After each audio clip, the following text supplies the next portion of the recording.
नाज़रीन, breaking news शामिल कंदासीं। घोटकी SSP पारां SHO जब्बार पठान के गिरफ़्तार करण बाद धाड़ेल राणो शर पारां SSP घोटकीअ खे पुलिस मथां हमलो करण जी धमकी ॾिनी आहे। धाड़ेल राणो शर सोशल मीडिया ते वायरल वीडियो में SSP खे SHO आज़ाद न करण ते कचे जी पुलिस पिकटुनि ते हमले जी धमकी ॾेई रहियो आहे।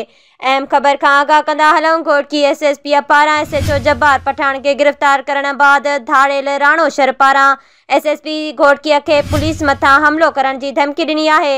धाड़ेल राणो शर सोशल मीडिया ते वायरल वीडियो में SSP खे SHO आज़ाद न करण ते कचे जी पुलिस पिकटुनि ते हमले जी धमकी ॾेई रहियो आहे। जेको आहे त अलीनवाज़ चाचड़ जे चवण ते बुश्कड़ चाचड़ जे चवण ते जब्बार पठान साईं जेको आहे त SHO जेको ड्रंगनि जे दमदमे ते लॻल आहे उनखे गिरफ़्तार SP साहिबु कयो आहे। उनजे हिकिड़े लूसी माण्हू जे चवण ते, छो जो असांजा उहो घेर घाट रस्ता ज़ाहिर ॻाल्हि आहे जो अमुन पसंदि असां आहियूं, अमुन उन करायो आहे। उहो अमुन में जेको आहे चाचड़ क़ौम ख़ैर न गुज़रंदी आहे, भले रौंसी जा हुजनि या ड्रंगनि जा हुजनि, मलूकारी जा हुजनि, काथों जा हुजनि, छो जो चाचड़ क़ौम कॾहिं शर क़ौम जो ख़ैर न घुरंदी आहे।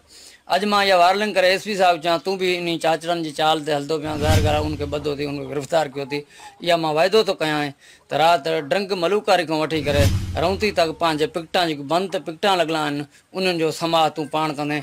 इहो तोसां मां वाइदो करे चैलेंज करे ॿुधायां थो पियो त राति मां जा माण्हू ऐं मां जो त जिथे बि मां नुक़सानु कयो मां रौंती शहर में कंदो मां, कहिड़े बि शहर में ड्रंगनि खां वठी मां जो न कयां त ज़ाहिर ॻाल्हि आहे मां पंहिंजे पीउ जो हक़लाल जो फर बि न आहियां। इहा राति वार्निंग ॾेई करे मां अॼु जेको आहे त हाणे तयारनि में आहियां, जेकी भाई पुलिस नफ़री घुरावणी अथसि भले घुराए, बाक़ी जो न त असांखे इहो SHO जेको आहे त आज़ाद थी मिले, साॻे दमदमे ड्रंगनि दमदमे ते मिले, जो न मिलियो त राति हालात नाज़रीन, ब्रेकिंग न्यूज़ शामिल कंदासीं। घोटकी SSP पारां SHO जब्बार पठान के गिरफ़्तार करण बाद धाड़ेल राणो शर पारां SSP घोटकीअ खे पुलिस मथां हमलो करण जी धमकी ॾिनी आहे।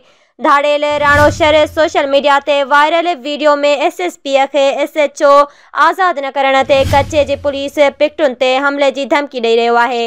अहम ख़बर खां आगाह कंदा हलूं। घोटकी SSP पारां SHO जब्बार पठान के गिरफ़्तार करण बाद धाड़ेल राणो शर पारां SSP घोटकीअ खे पुलिस मथां हमलो करण जी धमकी ॾिनी आहे। धाड़ेल राणो शर सोशल मीडिया ते वायरल वीडियो में SSP खे SHO आज़ाद न करण ते कचे जी पुलिस पिकटुनि ते हमले जी धमकी ॾेई रहियो आहे।